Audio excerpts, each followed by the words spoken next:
नमस्कार, मी सुवर्षा आणि रमेश शिंदे, राष्ट्रवादी महिला काँग्रेस पार्टी सोलापूर महिला जिल्हाध्यक्ष. तुम्ही मागणी करताय ज्या पक्षामध्ये मी सध्या जिल्हाध्यक्ष पदावर कार्यरत आहे, राष्ट्रवादी अजितदादा पवार गट, त्या पक्षातून मी इच्छुक आहे. कुठलं सामाजिक कार्यक्रम तुम्ही किती वर्ष झाले करत आहे? मी सलग 8 ते 10 वर्षापासून सामाजिक कार्यामध्ये सक्रिय आहे. काही पदावर कार्यरत असताना समाजाच्या काही इतर योजना असतील, श्रावणबाळ असेल, वयोश्री योजना असेल, आता जस्ट जी लाडकी बहीण योजना येऊन गेली, त्या योजनेमध्ये पण मी बरंच माझं काम केलं, कारण शासकीय समितीवर माझी निवडही झाली होती त्या योजनेच्या माध्यमातून. सर्व तळागाळापर्यंत घटकांपर्यंत पोहोचण्याचं काम, ज्या महिला भगिनी आहेत तिथपर्यंत पोहोचण्याचं काम माझं आहे.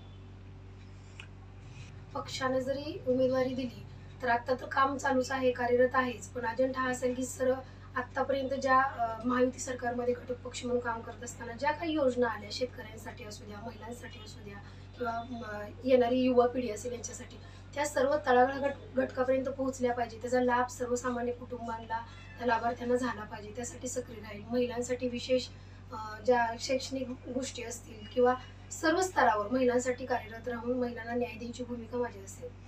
होय, कारण की आज जिल्हाध्यक्ष पदावर कार्यरत असताना माझ्या 11 तालुक्यातल्या तालुकाध्यक्ष तेवढ्याच स्ट्रॉंग आणि कार्यरत आहेत. त्यांच्या माध्यमातून प्रत्येक तालुक्यात पंचायत समिती अंतर्गत ज्या काही त्या महिला भगिनींसाठी योजना असतात, उमेद बचत गटाच्या मार्फत ग्रामसंघाची मिटिंग, प्रभाग संघाची मिटिंग, जिल्हा परिषद गणवाईज जे 14 गावं असतात, त्यातल्या CRP न धरून तिथल्या कुठल्या महिला गरजू आहेत, कुठल्या महिलेला गरज आहे त्या योजनेची, त्यापर्यंत पोहोचवू शकतो आपण. इच्छुक म्हणून तुम्ही मुलाखत दिलेली आहे पक्षाकडे?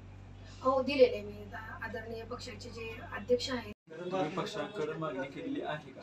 हो, राष्ट्रवादी काँग्रेस पक्षाचे राष्ट्रीय अध्यक्ष तथा महाराष्ट्र राज्याचे लाडके उपमुख्यमंत्री आदरणीय अजितदादा पवार साहेब यांच्याकडे, तसेच पक्षाचे प्रदेशाध्यक्ष आदरणीय सुनीलजी तटकरे साहेब, महिला प्रदेशाध्यक्ष आदरणीय रुपालताई चाकणकर आणि आमच्या सोलापूर जिल्ह्याचे जिल्हाध्यक्ष आदरणीय उमेशदादा पाटील यांच्याकडे मी मागणी केलेली आहे. पक्ष ह्याची दखल घेईल?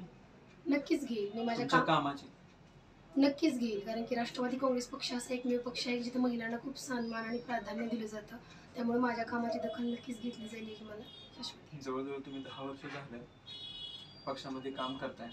म्हणजे शरदचंद्र पवार साहेबांचा गट असेल, पक्ष असेल अगोदरचा, किंवा आता अजित पवारांचा गट असेल, त्याच्यामध्ये तुम्हाला जिल्हाध्यक्ष पदाचं पद मिळालेलं आहे. तुम्ही 10 वर्षामध्ये महिलांसाठी भरपूर काम केलेलं आहे. जिल्हाध्यक्ष पदाचं काम आहे. सोलापूर जिल्ह्यामध्ये तुम्ही विधानसभेच्या वेळेस काम केलेलं आहे. त्याची पक्ष दखल घेईल का? नक्कीच घेईल. माझा कार्यावर पण तिथपर्यंत मी पोहोचवलेला आहे, आणि तसं म्हटलं तर दखल घेतली म्हणून ह्या पदापर्यंत मी पोहोचलेली आहे. नक्कीच सर्वसामान्यांना न्याय मिळतोय, माझ्या महिला भगिनींची कामं होतात, मग ही दखल घेतल्यामुळेच कामं होतात. भाकरी हा सर्वसाधारण महिलांसाठी सुटलेला आहे, आणि तुम्ही जिल्हाध्यक्ष आहात, आणि महिलांच्या प्रत्येक प्रश्नाला वाचा फोडण्याचा एक तुमच्याकडे संधी आहे. त्याकडे पक्ष म्हणून ही मागणी पक्ष त्याचा विचार करेल का? नक्कीच करेल, कारण की एकतर जिल्हा परिषदमध्ये आरक्षण हे भाकरीचं महिलांसाठी पडलेलं आहे. त्यामुळे मी तर ऑलरेडी माझं काम आहे, कार्यरत आहे, फिरतेच आहे, महिलांच्या प्रश्नांना न्याय देते, महिलांसाठी ज्या योजना आहेत त्या तिथपर्यंत पोहोचवण्याचा प्रयत्न करते, आणि त्यामुळे मग ह्या कामाची दखल घेऊन नक्कीच येत्या काळात मला संधी पक्षाकडे मिळेल.